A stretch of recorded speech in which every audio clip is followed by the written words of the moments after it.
Yesu abona Natanayeli aza aho ari, amuvugaho ati, dore Umwisirayeli nyakuri udafite uburiganya. Natanayeli aramubaza ati, wamenyeye he? Yesu aramusubiza ati, Filipo ataraguhamagara, ubwo wari munsi y'umutini nakubonye.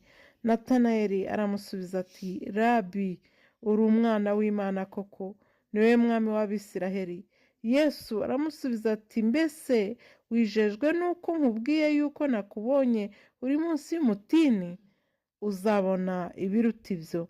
Kandi arongera aramubwira ati, ni ukuri ndababwira yuko muzabona ijuru rikingutse, abamarayika b'Imana bazamuka bavuye ku Mwana w'umuntu bakamumanukiraho.